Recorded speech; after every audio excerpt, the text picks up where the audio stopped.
안녕하세요. 5월 12일 목요일 아침입니다. 말씀과 함께 새롭게 오는 소망의 아침을 시작하겠습니다. 제임스 몽고베리 보이스는 경건한 신자의 특징은 주님의 뜻에 대한 중단 없는 순종이다 라고 이야기합니다.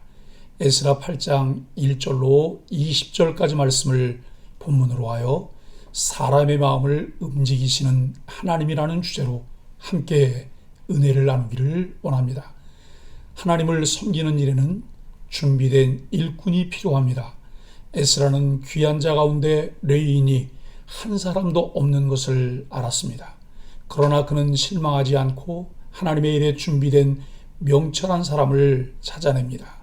명철은 분별력이나 통찰력이 뛰어남을 의미합니다. 하나님 보시는 명철함은 목자 대신 그분의 음성을 듣고 따르는 능력입니다. 하나님은 그분을 따르는 명철한 사람을 일으키시고 그를 통해 영광을 받으십니다. 회복 탄력성이란 말이 있습니다. 회복 탄력성이란 심각한 삶의 고난 속에서 다시 일어설 뿐만 아니라 심지어 그 삶이 더욱 풍부해지는 마음의 근력입니다. 회복 탄력성이 높은 사람은 긍정적이며 좋아하는 것을 잘하기 위해 참고 노력해서 끝까지 그 일을 이루어냅니다. 영적으로도 회복 탄력성이 필요합니다. 그 한 사람을 통해 하나님이 세상을 회복하실 것이기 때문입니다. 포로 귀환 후 성전 재건 과정에서 가장 필요한 사람은 예배를 준비하는 사람들이었습니다. 회복이 필요한 세상에서 우리가 해야 할 일은 먼저 예배자가 되는 것이고 나아가 이런 예배자들을 세우는 것입니다. 영어로 예배를 뜻하는 워십은 가치 있는 이란 뜻의 단어와 신분을 나타내는 단어가 합해져 만들어졌습니다. 곧 예배는 하나님이 우리 인생에게 가장 귀하고 가치 있는 분임을 인정하는 것입니다. 우리가 하나님을 예배하면 하나님이 우리에게 그분의 마음을 부어주십니다. 그래서 하나님이 이 세상을 얼마나 사랑하시는지 깨달아 알게 하십니다. 우리가 온전한 예배자가 될 때 사람들은 우리를 통해 하나님의 사랑을 배우고 예수님을 믿게 됩니다. 하나님은 예배 가운데 우리를 사랑으로 만나셔서 시련을 딛고 회복하게 하시는 회복 탄력성을 만들어 주실 것입니다. 기억하십시오. 우리는 이렇게 귀한 일을 위해 하나님께 선택받은 예배자입니다. 1차 귀한의 목록처럼 에스라가 언급하는 2차 귀한 자의 목록은 그들의 험악한 귀한 길을 미리 보는 듯합니다.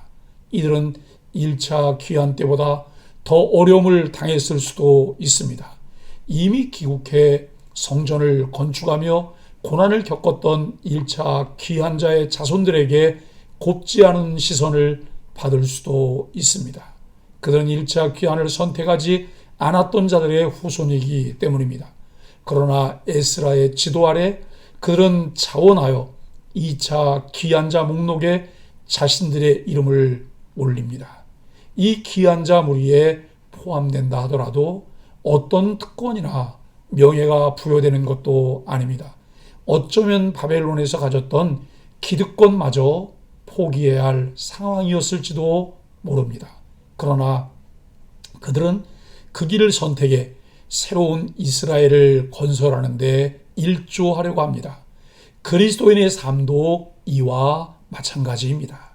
하나님의 백성으로 살아가기를 선택하고 모든 것을 포기하고 그 길을 걸어간다 하더라도 그리스도인들에게 주어지는 특혜는 전혀 없습니다. 이때 그리스도인들은 하나님의 백성으로 살아가는 것이면 충분하다고 고백합니다.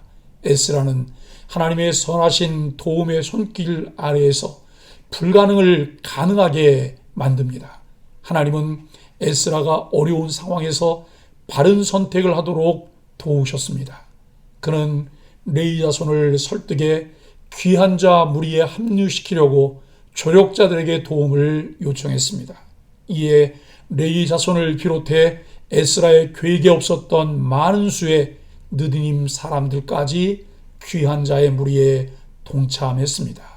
느림 사람들은 성전 재건과 유지를 위해 섬긴 이방인들을 가리키는 것으로 추정할 수 있습니다. 이들은 사회적으로 볼 때 인정을 받거나 높은 위치에 있는 사람들이 아니었습니다. 그런데도 220명이나 되는 사람들이 레인을 도우며 성전 일을 했다는 점은 매우 놀라운 일입니다. 이는 전적으로 하나님의 섭리의 손길입니다. 1절로 14절은 2차 귀한 자 명단을 소개합니다. 8장은 에스라와 함께한 2차 귀한 자 명단입니다. 제사장 가문인 비느하스 자손과 이다말 자손이 먼저 언급되고 그 뒤에 다윗 가문이 언급됩니다. 왕족인 다윗 가문보다 제사장 가문을 더 중요하게 여겼습니다. 종교 지도자들을 정치 지도자들보다 앞세운 것은 에스라의 귀한 목적이 예루살렘 성전 제2의 완성과 율법 교육에 있기 때문입니다. 이어서 일반인 12가문의 명단이 소개됩니다. 일반인을 12가문으로 정리한 것은 이스라엘의 12지파를 상징합니다. 제사장 가문, 다윗 가문 12지파로 구성된 2차 귀한 자 명단은 이스라엘을 상징합니다. 이렇게 또 다른 이스라엘 백성이 예루살렘으로 귀환합니다. 1, 2차 귀한 자들의 명단과 그 성격을 볼 때 하나님은 하나님의 일에 얼마나 친밀한지를 눈여겨 볼 수 있습니다. 일의 성격과 목적에 따라 필요한 사람들을 부르시고 그 사람들을 세우셔서 그 목적에 따라 그 일을 하게 하셨습니다. 우리를 부르신 하나님의 목적이 무엇일까를 묵상하면서 우리도 그 목적과 성격에 따라 하나님의 쓰임을 받는 사람들이 되어야 합니다. 15절로 20절은 레인 모집입니다. 하나님은 사람의 마음을 움직이시는 분입니다. 에스라는 출발에 앞서 귀한 자를 계수하다가 문제를 발견합니다. 성전에서 제사장을 도울 레인이 한 명도 따라 나서지 않은 것을 확인하게 되었습니다. 2차 귀환의 목적이 예루살렘 성전 제2의 완성과 율법 교육에 있는데 에스라에게는 매우 난감한 상황이었습니다. 그래서 바벨론에 있던 유다 공동체 지도자들에게 수소문해 레인과 르디님 사람 220명을 모읍니다. 그들이 바벨론에서 쌓은 터전을 버리고 떠나는 것은 쉽지 않았을 것입니다. 하지만 그들은 성전 봉사라는 특별한 사명이 있는 사람들이기에 결단하고 나섭니다.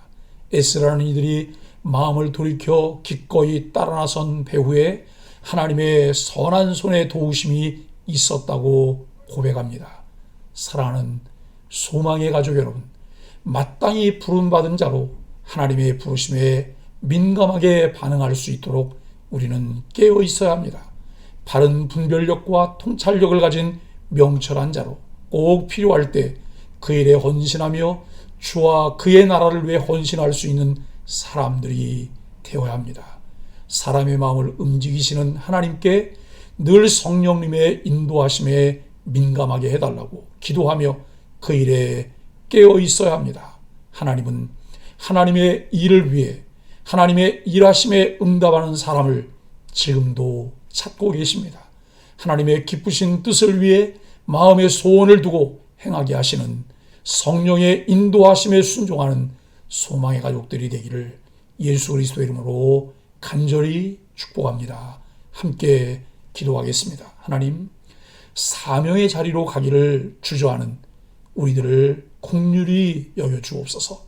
주님 일을 감당하는 것이 고되고 버겁게 느껴질 때 우리를 죄로부터 구원하신 주님의 사랑을 기억하게 하여 주옵소서. 익숙함과 안락함에 눌러앉아 있으려는 마음을 떨치고 섬김의 자리로 기꺼이 나아가게 하여 주옵소서. 예수님의 이름으로 간절히 기도합니다. 아멘.